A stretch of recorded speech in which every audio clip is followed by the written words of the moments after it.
Continue straight on West Dallas Street from downtown Houston. Make a right turn onto Crosby Street.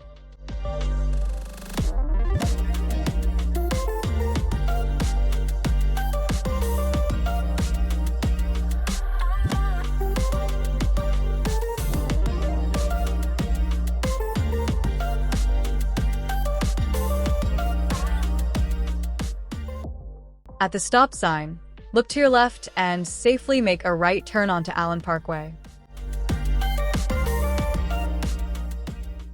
Move to the left lane, follow the sign, and prepare to enter I-45 South.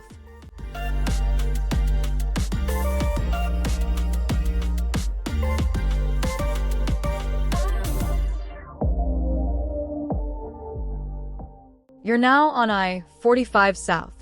Destinations south of downtown Houston await you. Safe travels and enjoy the ride.